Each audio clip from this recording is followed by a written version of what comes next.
조갑제 TV 시청자 여러분 안녕하십니까? 2020년 5월 26일 오후 5시 12분입니다. 이 미래한국당이 오늘 형제 정당인 미래통합당과의 하나됨을 결의한다면서 합당을 최종 결정했습니다.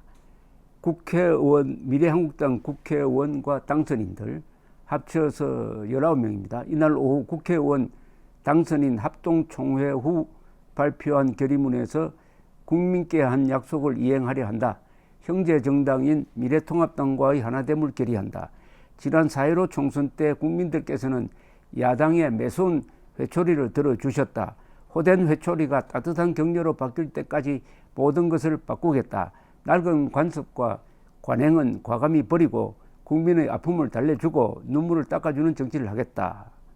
이렇게 선언을 했습니다. 자, 그러면 이제 합당을 어떤 식으로 하느냐 하는 절차만 남았는데 문제는 당명입니다. 당명을 원유철 대표는 미래통합당보다는 미래한국당이 더 낫다. 이런 주장을 했고, 또 어제 긴급 애국 단체에서 연합성명을 발표해가지고는 미래한국당은 통합당과 합치지 마라. 통합당은 이미 보수를, 우파를 배신했다. 라고 하면서 마지막 호소를 했는데 그 마지막 호소도 먹히지 않고 드디어 미래한국당, 미래통합당이 하나가 되는데 이렇게 되면은 공식적으로 한국에는 자유우파 정당이 사라진다고 선언해야 되는 게 아니냐 하는 생각이 듭니다. 어제 이 자유민주주의와 헌법수호 시민단체 연합에서 긴급 성명을 발표한 대로 지금 통합당은 그 행태로 봐서는 도저히 우파 정당으로 봐줄 수가 없다. 특히 원내대표 주호영 씨가 5.18 묘지에 가서 머리를 조아리고 님을 위한 행진곡을 열창하고 노무현 전 대통령의 기일에 친북 노선으로 폭주하고 있는 더불어민주당 지도부와 함께 묘소를 참배하여 노무현 지도력 창가를 높이 외쳤다.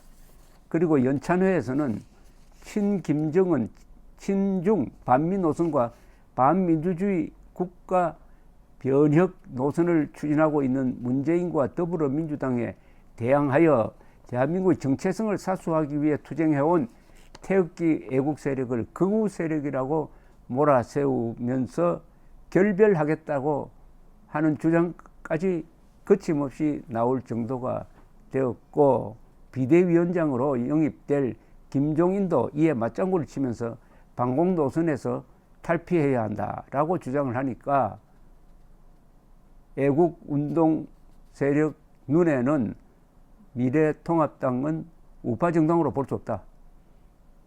그러니까 미래한국당이 마지막 희망인데 합당하지 말고 독자 노선으로 가라 라고 권유를 했던 것입니다. 그러나 그렇게 되지 않으니까 이 성명서의 마지막 문장이 이제 하나의 다짐처럼 들립니다. 만일 미래한국당이 미래통합당에 흡수되어 역사적 사명의식을 배반한다면 우리들 자유민주주의와 헌법수호 세력은 총단결, 총궐개하여 참신한 자유민주주의 수호신당을 결성하여 대한민국 구국전선에 결연히 나서게 될 것이다. 이 최후 통첩에서 다짐한 내용이 이제 실천력을 갖게 될 것이냐가 남은 과제입니다. 참 한국 우파의 위기가 왔습니다. 미래통합당이 진 것은 그나마 41.5%의 표를 모아준 우파 진영의 일치 단결이 있었는데 이 통합당은 그 해석을 달리 해가지고 41.5%에 다음에 한 5%만 더 보태도 이길 수 있는데 어떤 계산인지 이번 총선에서 패배한 것은 너무 반공적으로 나갔기 때문이다. 너무 자기들이 말하는 극우 세력과 가까이 있었기 때문이다.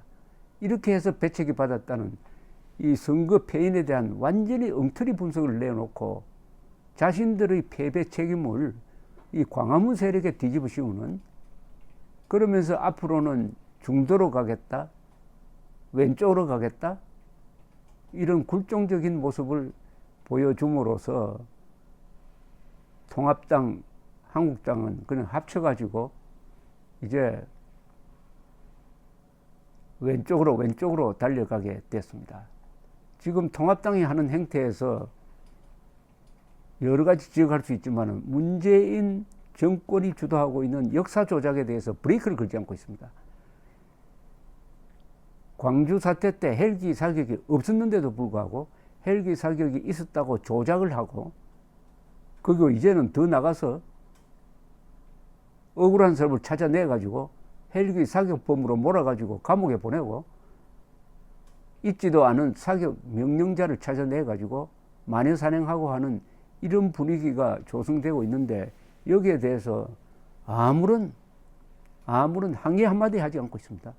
그러니까 광주라는 말 앞에서 완전히 무장해제된 이런 정권, 또 요새 월간조선이 김대중 미국 내 비자금 13억 5천만 달러 의혹을 5개월 동안 추적해가지고 김대중 비자금 계좌와 연관된 1억 달러 수표, 국정원이 입수한 1억 달러 수표까지 공개를 하고, 비자금으로 추정되는 돈이 1억 1,300만 달러가 한국의 10개 시중은행에서 이상한 대출을 해가지고 조성되었다는 그 계좌 번호까지도 공개를 했는데도 불구하고 지금 미래통합당이나 미래한국당에서 이 문제에 대해서 아무도 신경 쓰지 않고 있습니다.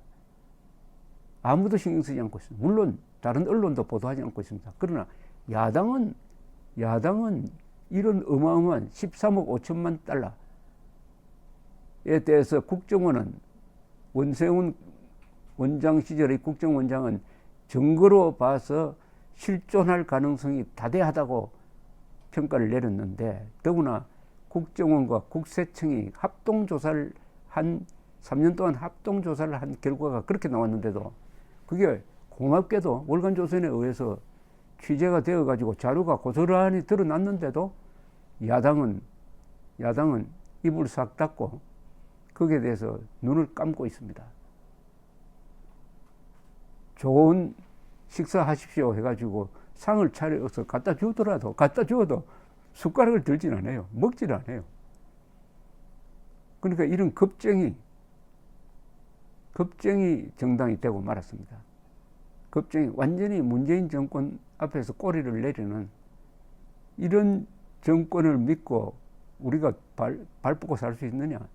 이런 정권과 이런 야당을 믿고 이런 야당이 한국의 자유민주주의를 지킬 수 있겠느냐? 이미 영혼을 팔아넘겼습니다. 자유한국당이라는 당명을 포기할 때, 또 이제 이 당의 주류는 바로 그런 기회주의적인 노선으로 가는 사람. 지금 주호영 씨는 박근혜 탄핵에 찬성했던 사람입니다. 박근혜 때는. 아니, 대구 출신 국회의원이 박근혜 탄핵에 찬성하면 어떻게 됩니까? 그런 사람을 이번에 유권자들이 그보다 더한 좌파가 있으니까 아마 당선시켜준 모양인데, 어쨌든 우파를 대변할 정당을 잃어버렸습니다. 소매치기 당했다고 그럴까요? 아니면 자폭했다고 그럴까요? 이젠 정말 맨 땅에 헤딩하는 기분으로라도 대안을 만들어야 할 것 같은 느낌이 듭니다. 그래서 어제 아주 피 어린 호소라고 했는데, 이 대한민국 자유민주주의와 헌법수호투쟁 시민단체 연합 일동이 마지막으로 다짐한, 만일 미래한국당이 미래통합당에 흡수되어 역사적 사명의식을 배반한다면 우리들 자유민주주의와 헌법수호 세력은 총단기를 해가지고 총궐기하여 참신한 자유민주주의 수호 신당을 결성하여 대한민국 구국정선에 결렬이 나서게 될 것이다. 이 다짐이 지켜지는 그런 날을 기대합니다. 감사합니다.